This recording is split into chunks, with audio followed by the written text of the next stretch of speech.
Hi friend, আমি কাকুলিকর নতুন একটা রান্নার ভিডিও নিয়ে চলে এসেছি। সেটা হচ্ছে ইলিশ মাছ দিয়ে গাঁটি কচুর তরকারি। দেখো মাছগুলো আমি এইভাবে ভেজে রেখেছি। এখানে আমি মাথা লেজা ব্যবহার করেছি। এবার তারপরে আমি গাঁটি কচুগুলো আলুগুলো এইভাবে কেটে নিয়েছি। আর কড়াইতে তেল গরম করতে বসিয়ে দিয়েছি। তার মধ্যে আমি গোটা জিরে ফোড়ন দিচ্ছি সামান্য পরিমাণ, বেশি দেবো না।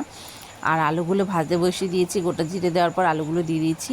তারপর আমি গাঁটি কচু আর লঙ্কা অ্যাড করে দিয়েছি একসাথে। এটাকে ভালো করে ভাজতে হবে, তারপর হলুদ দিতে হবে। তোমাদের ফ্রেন্ড বলছি, যদি রান্নাটা ভালো লাগে কমেন্ট করতে কিন্তু ভুলো না, কোথা থেকে দেখছো সেটাও কিন্তু জানিও। আর লাইক শেয়ার করতে ভুলো না, চ্যানেলটাকে সাবস্ক্রাইব করে দিও। দেখো ভাজা হয়ে গেছে, আমি হলুদ দিয়ে দিলাম। এবার যে স্বাদ মতো লবণ দেবে, আমি এখানে 1 চামচ লবণ ইউজ করেছি। এটাকে একটু ভালো করে ভাজতে হবে হলুদের গন্ধটা যাওয়া পর্যন্ত। দেখো আমি এটাকে ভেজে নিলাম। তারপর দেখো আমি 1 গ্লাসের মতন জল ইউজ করেছি। তারপরে ঝোলটা একটু ফোটা পর্যন্ত আমি ঢাকনাটা দিয়ে দিলাম। যেহেতু ঝোলটা ফুটে গেলে কাঁচা জলে আমি এইভাবে মাছ দিই না।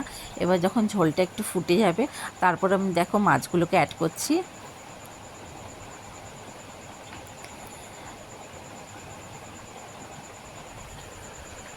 তারপর আরেকবার ঢাকনাটা দিয়ে দেবো, যেহেতু ঝোলটা মাছের মধ্যেও ভালো করে ঢুকে যাবে। দেখো আমার রান্নাটা কমপ্লিট।